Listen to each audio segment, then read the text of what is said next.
Welcome to Fireside Chats with Erin. I'm Erin Gowriluk, the president of the Canada Grains Council and your host. This podcast serves as a platform to explore grain sector priorities that reflect the Council's work here at home and around the world.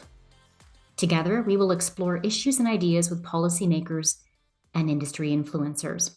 And this month, we're hosting a series of conversations with our American colleagues so that together we can explore areas of common interest, including trade and innovation, because regardless of what political leaders say and do, we are very often aligned with our industry partners south of the border, and there has never been a better time to ameliorate those relationships. Now, joining me today is Alexandra Dunn. She's the relatively new president and CEO of CropLife America. And Alex joined CropLife in March of 2024, so just coming up on her 1-year anniversary. And she is bringing exciting leadership and direction to this dynamic organization. 30 years of experience at the local, state, and federal levels, as well as her passion for agriculture, partnerships, engagement, communication, and results. Those are all good things. Mm-hmm. She was an executive at several national environmental associations and served as regional administrator in New England in 2018 for the United States Environmental Protection Agency, EPA, and was unanimously confirmed by the U.S. Senate to serve as assistant administrator for the EPA Office of Chemical Safety and Pollution Prevention from 2019 to 2021. Following that, Alex was a partner in the Environmental Safety and Incident Response Group at the international law firm of Baker and Botts LLP. She earned a BA in political science and French cum laude from James Madison University and a JD Magna cum laude from the Catholic University of America, Columbus School of Law. Alex is a member of the bar in DC, Maryland, New York, and the U.S. Supreme Court. She resides in Northern Virginia. Alex, thank you for stopping by for a fireside chat. Oh, it's so nice to be with you, Erin. And I wish we had a nice toasty fire between us. That would be just perfect. It would be lovely if it was, in fact, a fireside chat. Yes. It would be a virtual fire at this point. But thank you so much. And I so enjoyed meeting you at Grow Canada last December. It seems like only yesterday.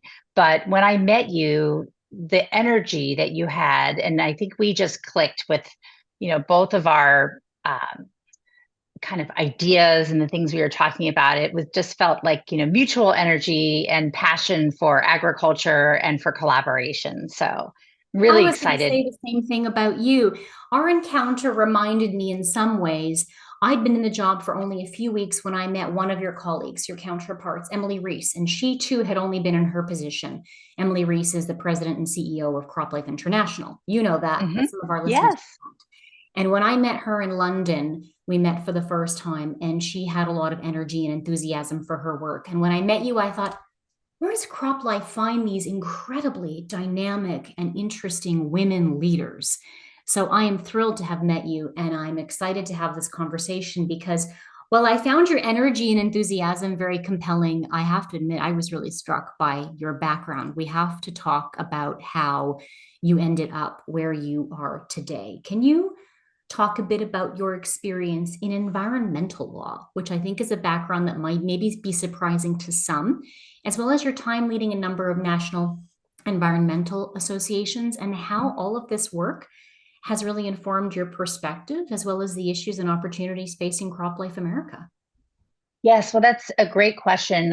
I feel that I have been given a second career in agriculture after having a very long and enjoyable career in environmental pollution control and cleanup. So as your listeners heard, I attended law school in Washington, D.C., always wanted to be part of the policy conversation.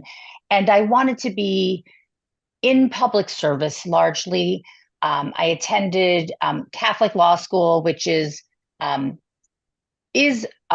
Catholic school, but accepts students of all denominations or no denomination, but it has a public interest focus in its training of law students.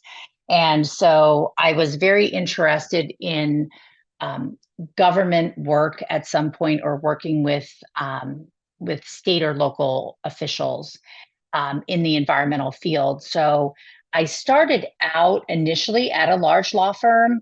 Um, that's where a lot of, baby lawyers go. You go to a big law firm and you get trained and work out the kinks and learn how to be a good lawyer. But I learned very quickly that my heart still was in public service, and that is not a big law, as they call it. So I moved pretty quickly after 2 years in a large law firm um, to actually an industry association. I worked for the chemical industry, American Chemistry Council. Very proud to have worked with that industry, because I learned early in my career how to have conversations with all kinds of people about things that are difficult to talk about, like pesticides today. Or later in my career, I worked with municipalities on sewage treatment issues and aging infrastructure and water contamination. And then another stage of my life at that early time, I was working on, chemical cleanups, legacy pollution from the 50s and 60s, before the US environmental laws were even in place, right? So I used to call it the cocktail party conversation stopper, where someone would say, "What do you do?" That's the Washington question. What do you do? Probably the Ottawa question as well. Everyone wants to know, what do you do? That's how you're defined in these capital cities, right? Yes. And I would say, "Oh, I'm an attorney. I'm an environmental attorney." And people say, "Oh, that's so wonderful. Who do you work for?" And I'd say, "Well, I work with the US chemical industry." And people would sort of get this dark look on their face.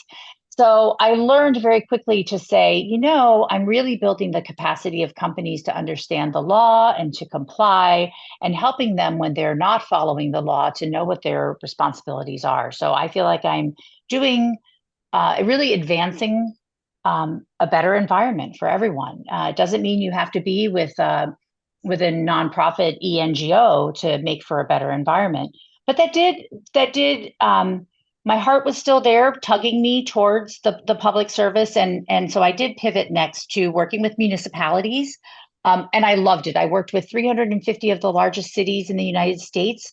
And I worked on, as I said, wastewater treatment issues, really got into the economics of what it means to have to deal with a big legacy environmental problem, like sewer pipes that were put in at the turn of the century, turning into the 1900s, that are so old and you don't have the economic base to fix them.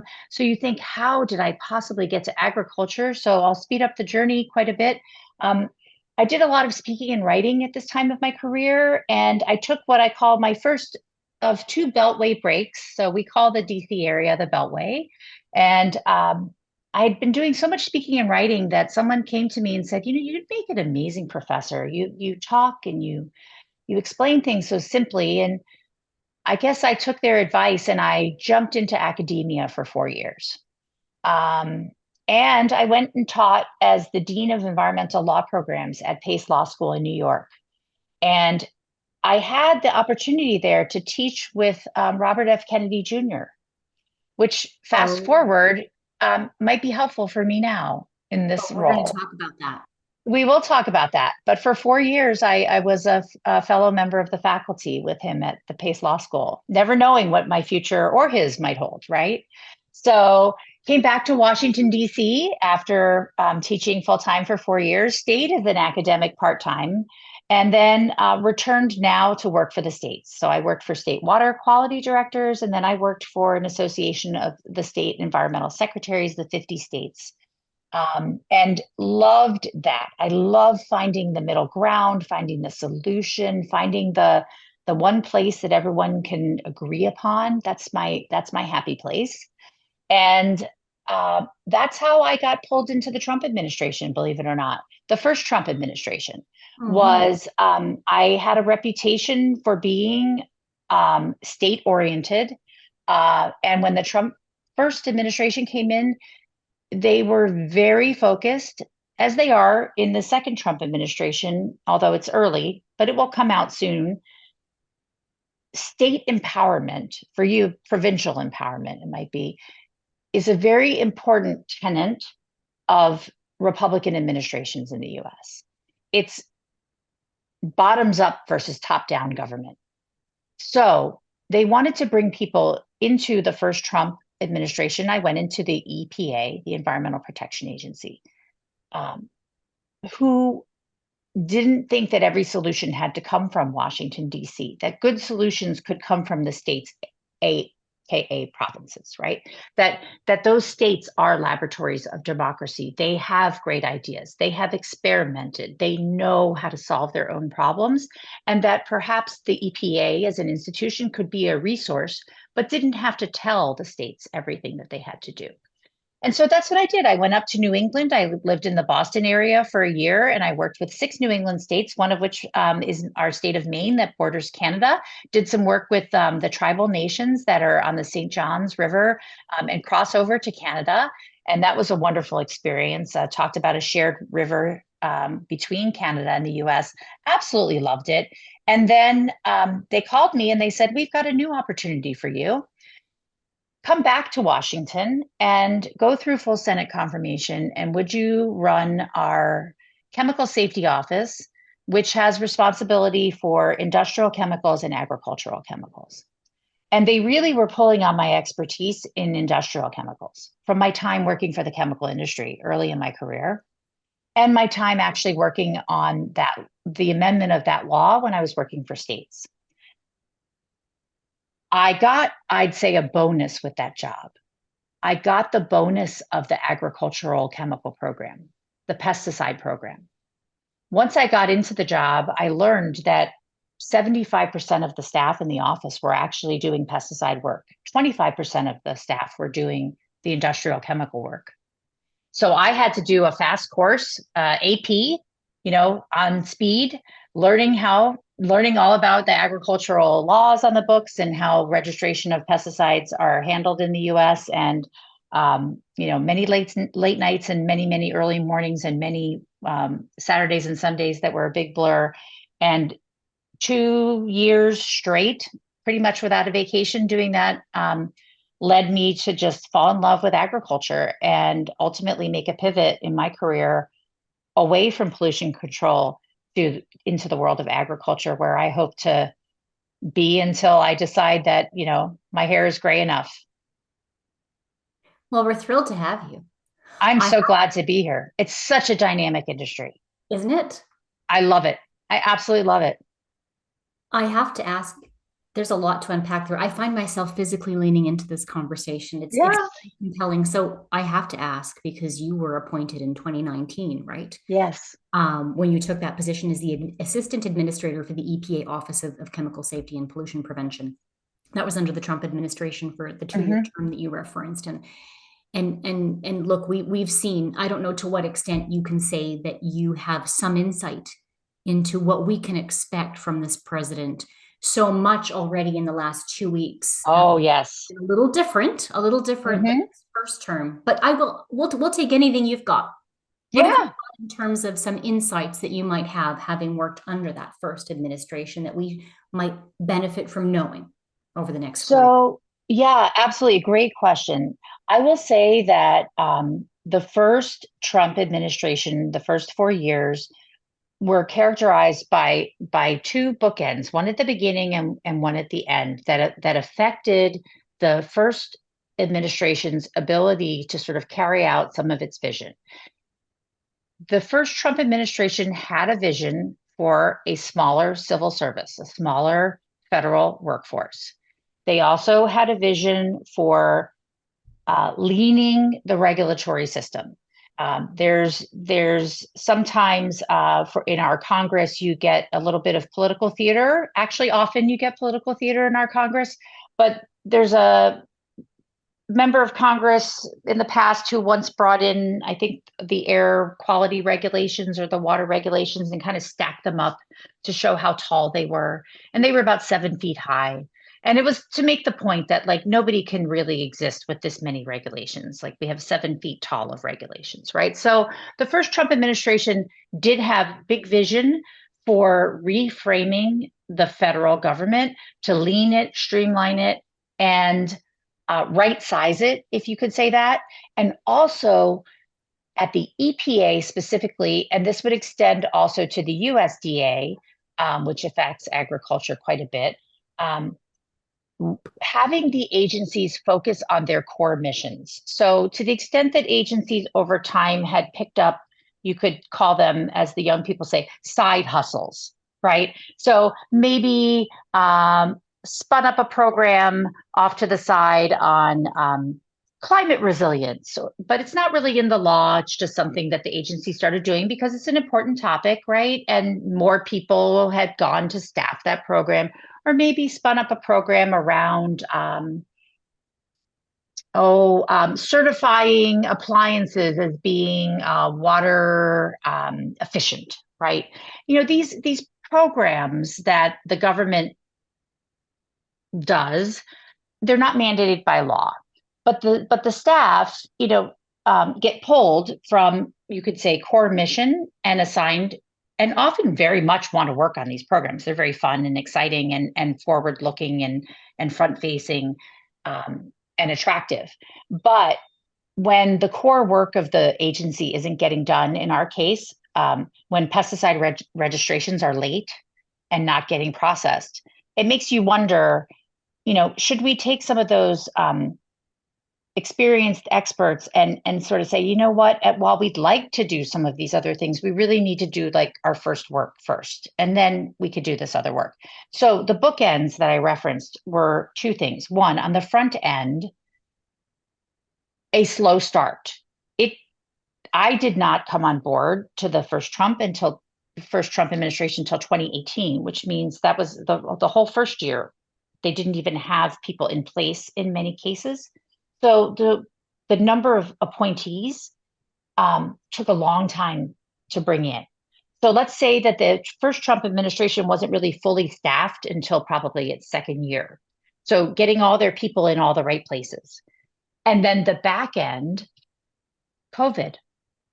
So in 2020, March of 2020, we all remember that March where we all said, there's some virus over in Europe and something's going on. And within 3 weeks, we were all sitting in our dining rooms, learning how to use Teams and Zoom. And it lasted a really long time. In fact, it lasted all the way through the inauguration of Joe Biden. So the vision that Trump 1.0 had for right sizing the federal government, or it just couldn't be implemented because of these massive, the slow start. And then the worldwide pandemic was an unprecedented experience for all of us. And it just took everybody off their game.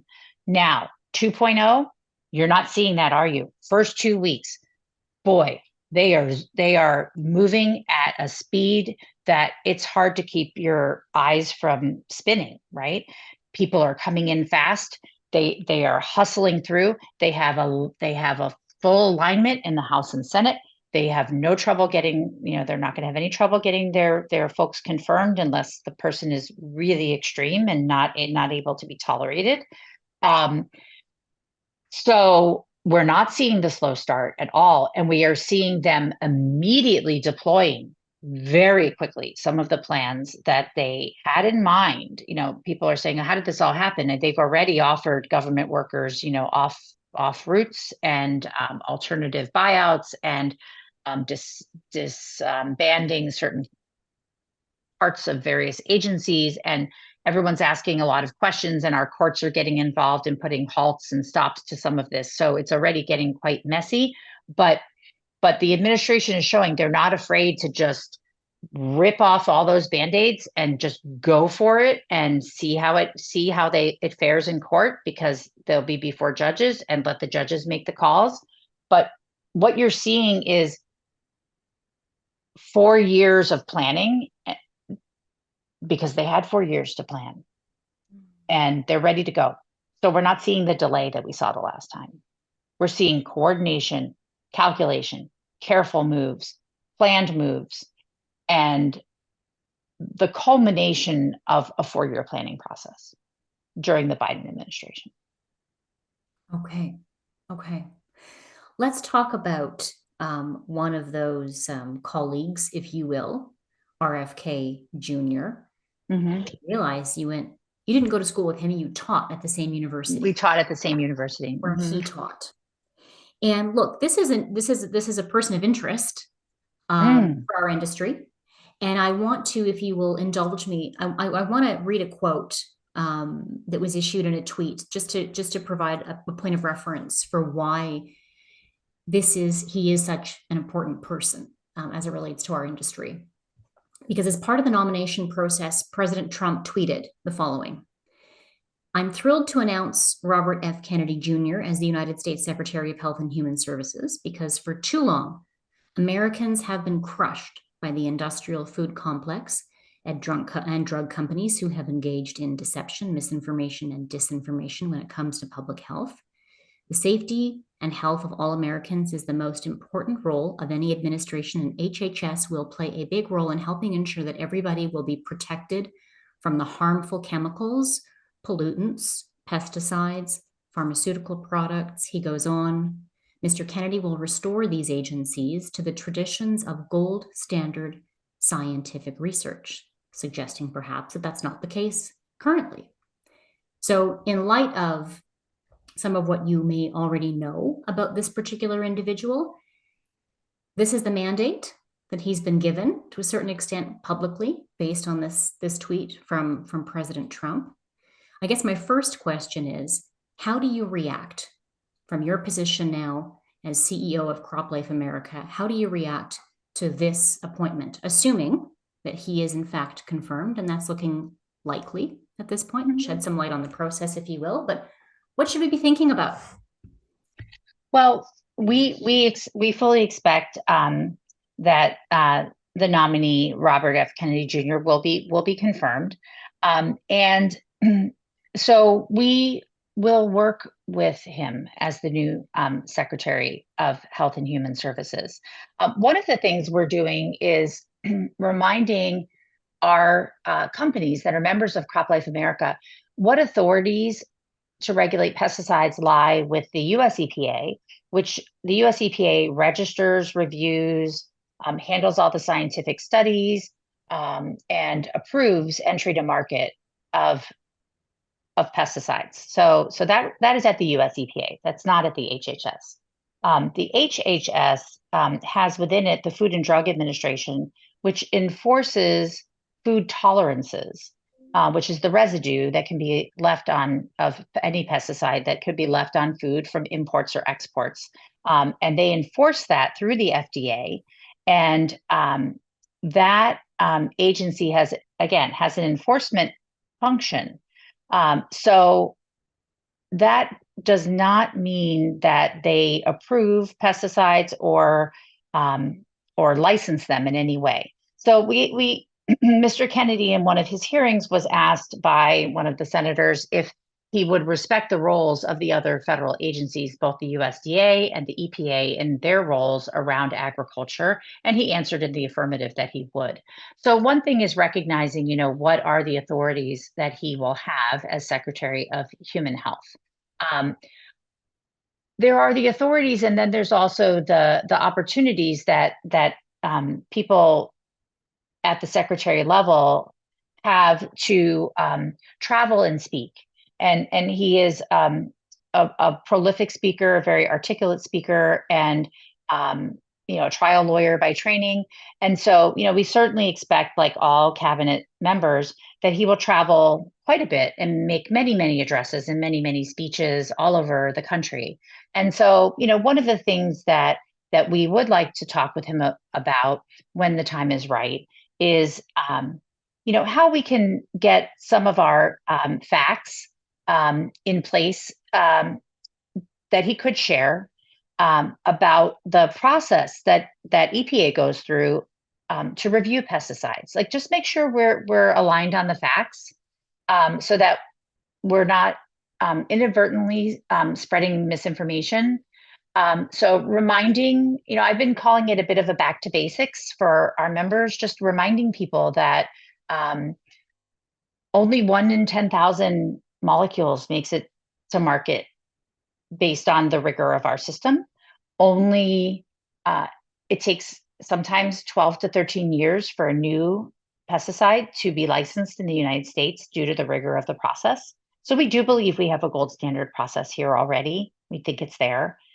Reminding him and others that, science is behind this system. This is a science and risk-based system.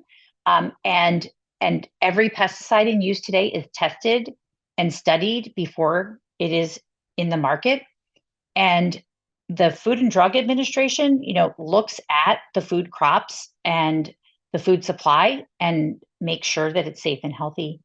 And that Mr. Kennedy certainly is a proponent of some sustainable farming practices as well.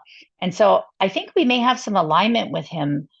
And he may or may not know how pesticides actually foster some of these practices, such as using herbicides can foster the ability to put cover crops in place, can foster an environment of no-till. So, he is someone, if you look at his record, is not someone who likes pesticides, at all. I mean, he has challenged many of them in court, and we probably would have a very robust debate with him about science. I'm sure he believes that the work that he's done is science-based, and we believe our work is science-based. So we might not even be able to agree on the science, right? So, again, I told you early on in the conversation that I am about someone who likes to find that sweet spot where we can find alignment. And that's what we're going to try to do. We'll try to find that alignment with him. Where can we work together? And can we have a productive conversation? And also, can we mitigate misinformation? Let's not put misinformation out there. I'm certainly not suggesting that he's intentionally putting misinformation out, but we would like to try to balance that. And part of that is not only speaking with Mr. Kennedy and his colleagues, but also as the industry ourselves, we need to be vocal. We need to talk about our products and get our information out so that decision makers can learn about the process. Erin, the last thing I'll say here is most of our elected officials don't come from farming families anymore. Just statistically, people are further and further away from farming. And so educating or orienting our new members of Congress, our new state legislators and their staffs about the laws and regulations that apply to pesticides, how they work, how they get to market, I think is really important, because there are many, many people who are unfamiliar with the whole business of agriculture. They just don't know how that food gets to their grocery store. I mean, they know it's grown somewhere, but they don't really know how. And I sometimes say to people, have you ever tried to have a garden in your backyard, just try to grow a few peppers and tomatoes, and all of a sudden it's just a big mess out there? You've got, little critters eating things, and all of a sudden your tomatoes are full of bugs, and, the weeds are everywhere, and, it's dry and it's wet, and that's just your backyard. Now imagine it over thousands of acres. This is a tough job. So you need tools in your toolbox to get it done, because we have the most safe and abundant supply of food in our country, and we're able to export it to a lot of other places, and it's in demand, and we want to stay that way. So can we talk a bit about how and I appreciate your response, because this is what you must do, right? The outreach, the education. Yeah. And I'm thrilled to hear that this is your happy place, because I think you're going to spend some time in that spot. Oh, yeah. So enjoy. It's important work, and we're grateful to you for it. So how can we work together on this, in your view, Alex? Because the United States, look, we're from a trade perspective, we're highly integrated. We talk often in Canada about wanting increased regulatory alignment with the US. So, that's an important piece. And on top of all of that, in terms of what's happening in our respective countries, and across North America as a trading bloc, we have long been allies, have we not, internationally, working on the international stage as advocates for science-based, evidence-based policy making. So, how can we, as associations, as industries, as people who are as passionate about the sector in which we work, how can we work together on this, in your view, Alex? Oh, Erin, there's no alternative but to work together. And I agree with you. We we are all right now working in a system that is going to put tension on the relationships. And I think what we're going to have to remember is a little bit of that back to basics approach that I mentioned before is remember that we are at heart aligned US agriculture, Canadian agriculture, the systems, the supply chains. I mean, and we could expand that beyond, right? We could talk about manufacturing and many other sectors, but we'll stick with agriculture because that's where we are today and the fields that we're in. And we are absolutely committed and aligned with Canada about the risk in science-based decision-making systems. And there are many countries around the world that are not leaning that way now. And our voice has been so important in so many forums. The aligned US, Canadian, and several other countries' voice. We're going to have to find a way to strive together, to stay together, notwithstanding external pressures, right? And there are going to be external pressures if things like the tariffs go forward, and if there are other policy developments in North America that put our relationship again under tension. But my hope is that at the core, we have a commitment to one another and to our joint agricultural sectors and the amount of relationships that go very deep over a long time, that we can draw on that reserve in difficult times or challenging times, and that we will come out in the end, you know, maybe tested, but still strong. I like that. I want to get for a moment a little more specific in Mm-hmm. terms of how we can, to your point, lean on those reserves, because we have for many, many years been close colleagues and allies.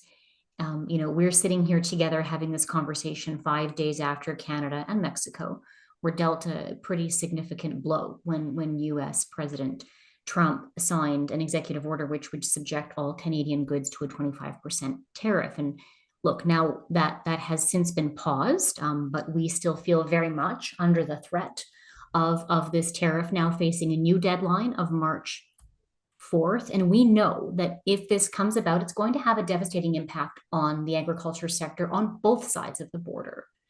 And so, can we talk a bit more, in your view, about how we can work together, American, Canadian colleagues, like minded associations, specifically over the course of the next 3 weeks, to advocate for the removal of these tariffs and a return to a more predictable and stable policy environment that really facilitates the free flow of goods between these two highly integrated and interdependent countries?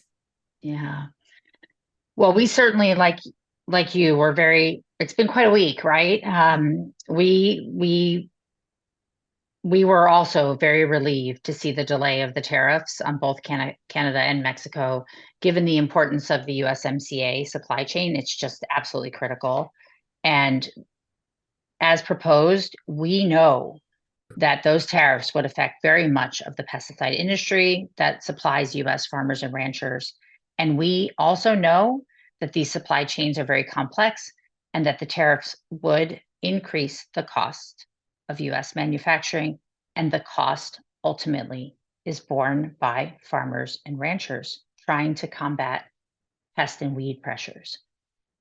So we know that tariffs ultimately harm farmers and ranchers, both through retaliation and increased input costs. So I don't know if over the next 3 weeks it will be possible for us to prevent a return of the tariffs. But I think there is a solution with a unified voice. I know certainly that, for example, our fertilizer industry has been very vocal because they receive so much of their potash from Canada, a very high percentage. And they have such a clear case study of how they are adversely impacted by tariffs that they were able to elevate that very high within our government, because it's not just saying we represent a lot of companies and they're going to be impacted by these supply chains, and it's sort of this fuzzy description of impacts. I think with fertilizer and potash in Canada and the US, it's a very clear example that someone can turn to and say, and we don't represent the fertilizers, so I don't want to purport that. There's a separate association that handles that, the Fertilizer Institute, but they're colleagues of ours, and we've been hearing their story, and their story is very compelling because it's so precise and so specific, and that helps. It helps to have a few specific examples, because otherwise you just hear the noise. Tariffs will hurt people. Tariffs will hurt farmers, and that just seems fuzzy, right? But the more we can say, here's a really tangible example, that will help. But being together and making it clear to both governments that these tariffs will together, weaken our collective ability to produce safe, affordable, and abundant food for consumers in North America is an important message. Because affordability of food was one of the issues that brought many voters, not only the farmers and ranchers who are largely proponents of President Trump, but also many new voters came to President Trump hoping for relief from their high grocery bills. And so we want to kind of make that connection that these tariffs could end up having a negative effect on bringing down, they won't bring down the cost of those grocery bills that people want to see. So that's something that at the right time needs to be conveyed. Yeah, I think maybe that is the right approach over the course of the next few weeks, is that piece around education and providing those specific examples to really drive the point home. And we'll continue to do that too. Maybe one last question before we leave this North American. Sure. Pan out a little, and I ask for your perspective on some of the global issues that collectively we're facing. In 2023, Mexico's president issued a decree which included an immediate ban on the use of GE corn in dough and tortillas, and an instruction to the Mexican government agencies to gradually eliminate the use of GE corn for other food uses and in animal feed.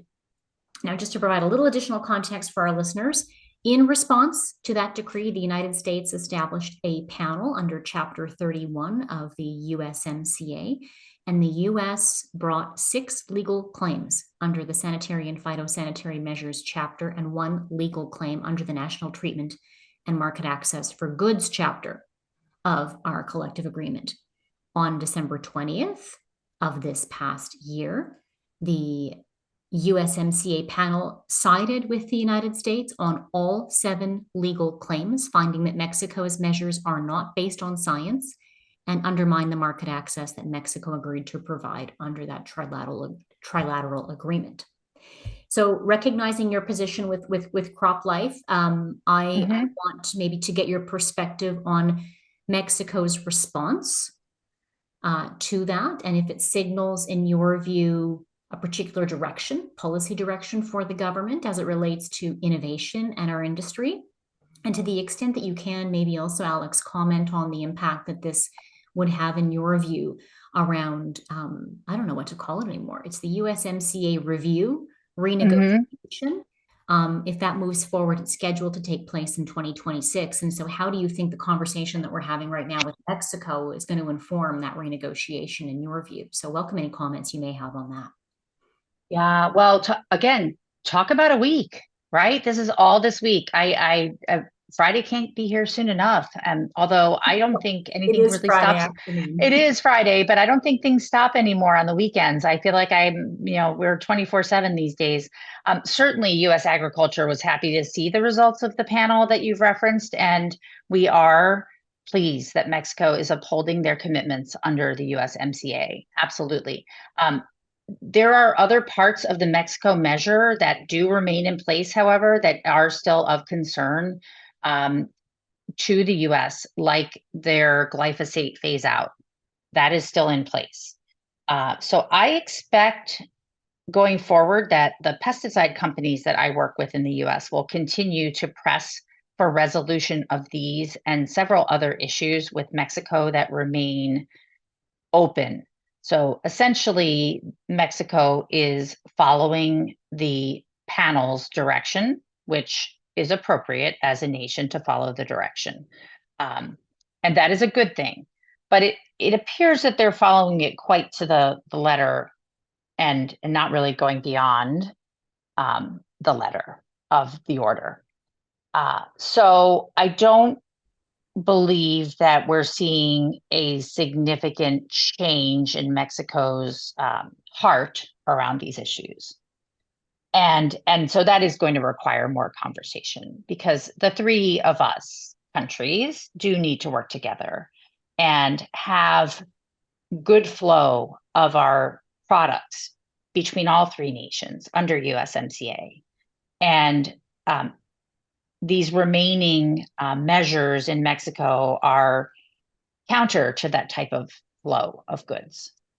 So again, very happy to see the results of the panel, very happy to see Mexico meeting the panel's directives, but it does appear to be a very technical implementation, and I don't think it reflects a broad policy change of heart by the Mexico leadership. So more conversations to be had there, for sure. Agreed. Thank you. Maybe before we close the conversation, I want to ask you to pan out for a moment and consider and share with us other policy priorities that are of importance to CropLife America, and go beyond maybe North America for a moment and consider what's happening globally, Alex, because while we're very much seized with what is happening in North America right now, and some of the I don't know if chaos is too strong a word, that has ensued over the last few weeks and months. What else should we be thinking about in your view? What do we need to keep our eye on when it comes to addressing some of the world's most pressing challenges, climate change, global food insecurity, and the role that our sector, and in particular CropLife America, plays? Yeah, well, it's such a good way to bring us towards the conclusion of our conversation, Erin, which is, looking up and out, right? This is a big, big world in which we live in. And we know that the population is increasing by 2050 and that we have a hungry planet to feed, right? And that is important. And so maintaining high productivity of the crops in the US and in Canada, and again, not only high productivity to feed our own tables, but enough productivity to export and fill, the bowls of others around the world is so important. I mean, the companies that I work with and the entities that you work with are many of them are global in nature. So they have a worldview. And the worldview is one of our priorities. Of our three pillar priorities for CropLife America, one of them is market access. And market access sounds selfish in a way, like, oh, we just want to get out there and get market. But really what it means is being able to bring our products to the marketplace so that American growers can have access to all the tools in the toolbox that growers in other countries have, so that we can be competitive and have that those American crops and certainly Canadian crops and such reach other marketplaces. So that directly ties to another priority area for CropLife America, which is the functionality of our pesticide registration office at the EPA. And I know in Canada, and I don't want to be parochial because you asked me for a world view, and I don't want to give you a narrow view, but it's you have to be able to take off from the runway to get around the world. And so for us, the takeoff for the runway is getting the product licensed by our federal agency. And we have had an issue for quite some time with our Office of Pesticide Programs, the office that I was charged to run for several years in 2019 to 2021, has atrophied in terms of staff, technology, and resources. That has resulted in just an absolute slowdown. You could imagine just to keep my runway analogy going, planes just backed up, ready to take off, wanting to take off, but they have no authorization to go. And they don't know when they're going to get their authorization because there's not enough people there to tell them that they're good to go, that they've done that scientific review that we talked about at the beginning, the gold standard, right? So we need a high functioning Office of Pesticide Programs so that we can help feed the world, right? And we do want, again, feed our tables first, take care of ourselves, and then have abundance to feed others. That is where we want to go. But we can't get there if we can't get our products to market. So that is really important. So very connected are those two things. And then actually very related to a global agenda is the fact that in the US, we are very much struggling with the integration of two of our laws, our endangered species law and our pesticide regulation law. It's been going on for quite some time. It could be the topic of a whole nother podcast, but when you talk about species conservation in the US, we're talking about plants and beetles and all sorts of specimens that are super important to the complex biology of our world and our country. Everything feeds on something, the old life cycle that you learn about when you're in school. And we have to make it all work together. We make insecticides, they affect insects. We make herbicides, they affect plants. So we are trying to integrate these two laws.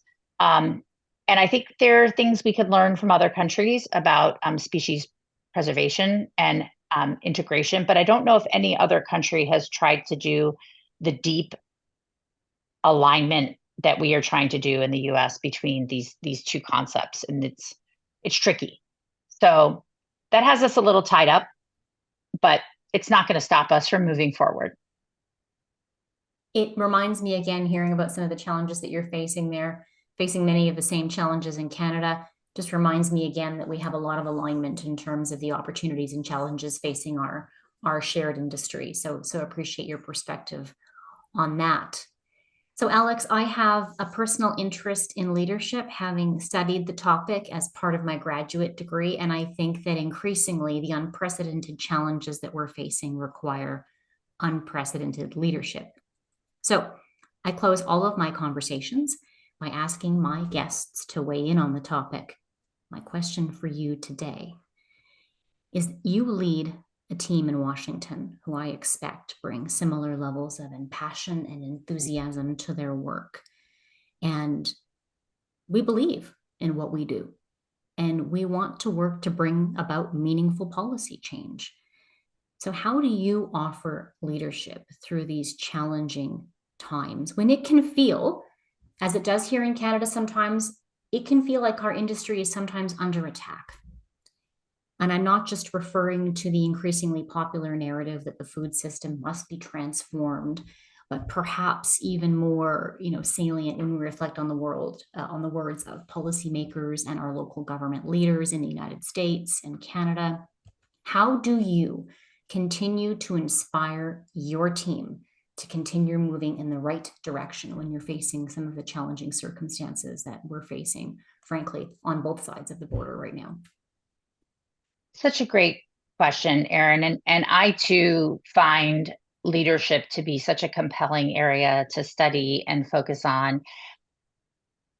Leading through challenging times requires a lot of intention. And I remember someone telling me, if you want to go fast, go alone, but if you want to go far, go with others.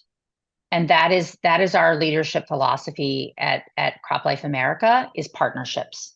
And that is what we try to instill across our organization every day when we walk into a member of Congress's office to talk about our our work, when we walk into a conference to give a presentation, we always emphasize that we want to go far, not just fast. And to go far means we build alliances, partnerships, we work with our growers, we work with colleagues, we work with NGOs, we work with friends like you, we work with other countries. We need to, before we sort of walk out the door and feel like we have this big heavy backpack of like the industry's under attack and how do we fix it and how do we make it better, realize that we're not alone on the journey, that we have a lot of colleagues and allies who support us. They use our products, they know their value.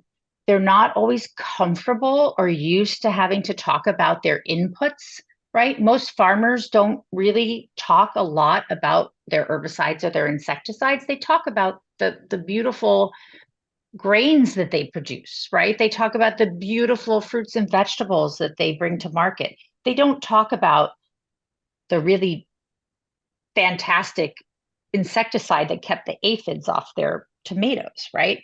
But ultimately, they do value what we do. And so remembering in difficult times that we are not traveling alone on this. And back to what we talked about, having built those relationships in calmer times gives you something to draw on during the difficult times. If you're trying to build the relationship from scratch when everybody's, in a hurly-burly, it's not going to work. But if you've already built the relationship when, things were kind of whatever normal was, then you're okay, because you can say, hey, I'm really glad we worked together when we had a little time. Now we have a little bit of a crisis. Can we pull together now? And that's when you can, because there's a little bit of trust. So that's my leadership philosophy is remembering to not try to do it all ourselves and to just pause and think, who else can go on this journey with me? And we'll realize with agriculture, we have a lot of partners, academics, scientists, the growers, they're all, the state regulators, they're all out there. They're voices for us.